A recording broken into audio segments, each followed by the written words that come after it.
Okay, let me get to Brock Boeser first. Thomas and I believe the contract talks will begin next week with his agent Ben Hankinson out of Minnesota. Good guy. Friend of the show. Yeah, good guy. Team is not afraid to qualify Brock at 7.5, which is Really? and I'll get into why. Canucks believe he still has trade value despite the QO and the. Could they settle on a 2-3 year deal? When Ben came on the show, he talked about a deal from anywhere, Donnie, from 1 to 5 years for Brock Boeser. Right now, I know there's people out there that want Brock Boeser traded. Right now, the goal for the Vancouver Canucks is to sign Brock. They're going to give it a good run. They're going to try and make this happen. They're talking to the agent. They're going to resume talks next week. Brock Boeser is held in high regard in this organization. Jim Rutherford told me, when you trade young goal scorers, it's risky. This guy's drafted, Donnie. They know him well. They're going to try and sign him. They're going to try really hard in the next few weeks. Do they look at him differently than we might think because of his personal situation, Rick? No, I think he's been a perennial. You know what the word is. Anyways, a 25 goal scorer. Thereabouts. Yeah, and he's in that age group the Canucks like. They want 20 to 25-year-old. Get younger. They like him a lot. They're going to try and get it done. Okay, you said that they might be open to 1 year, 7.5. Yeah. Really? Well, Thomas Thomas had that intel that the Canucks would be okay with qualifying because they don't want. It's risky. It's risky letting the guy go, Don. It's risky. They like him. That's all I can tell you. Andrei Kuzmenko. Okay, so Thomas and I talking to people around the NHL, we really believe the Canucks have a super duper chance to land in this guy. I'm not saying he's coming here. Just I've said from day one he's going to be in the mix. You've talked a lot He's on the about final list. One thing we did find out in the last 24 hours, it's not about signing a 1 year deal for Kuzmenko. They're looking at the big picture, not just now. They're looking at a team, Donnie, that after the first year he signs, he can only sign a 1 year entry level deal. They're looking at a team that's got the cap space to sign him further for after the 1 year. So that's going to be important for them, is which team has the cap room to sign him past the 1 year. Tucker Poolman. He only played 40 games in Vancouver, Donnie, because he had migraine issues. Migraine headaches down the stretch. Canucks got to figure this out. They got to figure out what is causing the headaches for Tucker Poolman. His agent, Dean Grillo, it's Grillo, he reached out to me yesterday. He said Tucker seems to be doing better, seems that he's on the right track. But could he be a candidate for LTIR? Well, if they don't, and some cap relief there, Donnie. If they don't figure it out, that's. But the feeling is, Dean, the agent, told me he's on the right track. They're trying to figure out what is causing these headaches and the migraines. So that's something to keep an eye on as well.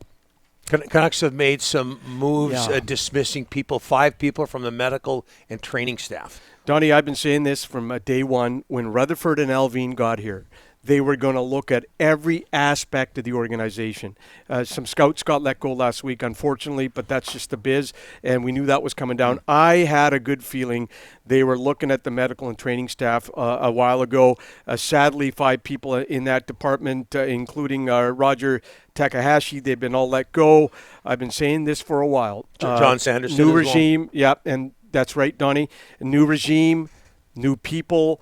They look at new thoughts. It's a cleansing of the organization. They looked at it top to bottom. Who are they bringing in? Don't tell me it's somebody from Pittsburgh they're bringing in. I don't know. I wish I could tell you who they're bringing in, Donnie. I don't know. I have some stuff off the record. I told you before the show began that I think that might happen. But take a look at what's happened since Rutherford and Alvin got here, Donnie.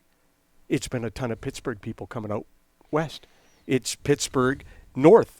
Well, northwest. But anyways, a lot of Penguins, Donnie, are coming out to, you know me in geography. Anyways, a lot of Penguins are making their way to Vancouver. And it's a migration. It's a migration of Penguins. And, yeah. All the best, by the way. All the best. Roger and John and anybody who... Good people who work hard. Who lost their jobs. We can relate. Yeah, we can relate. And some of the hardest working people, and I have a soft spot for scouts.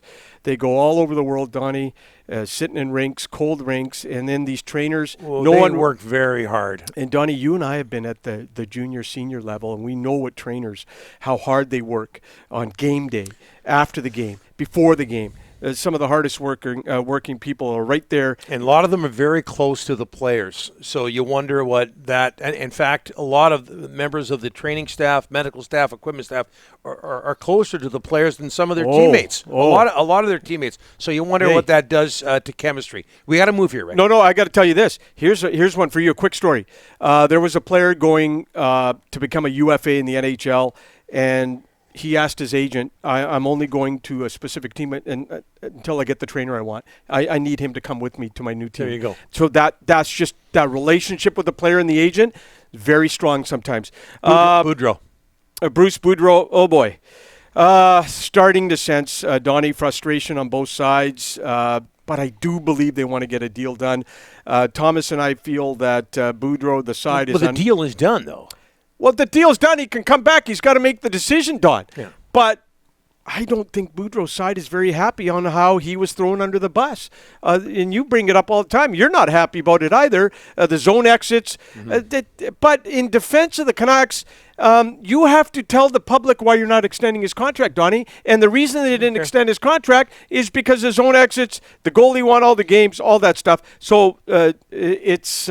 But it was interesting. It's getting touchy. They went public with it, and it's taken a while to get out there. But yeah, I wouldn't be surprised if he wasn't insulted by that. Yeah, but Thomas and I do believe they do want at the end of the day work it out. It's getting a little tense. And Vancouver, by the way, found out through the media about Boudreau's plans for next week. That's not good. Get in a room, figure it out. Boudreau's plans for next week. Yeah, when he talked to Rob Simpson and then he talked to myself, Boudreau, the Canucks found out about his plans through those media interactions. You know what? Someone said this yesterday to me. Rick, clarify his plans for next week being, for people who don't know. Boudreau told us that hopefully next week, if they can iron out a few details, Donnie, that he'll be back. But anyways, you know what, Rutherford, you're a veteran guy, Boudreau veteran. Donnie, get in a room.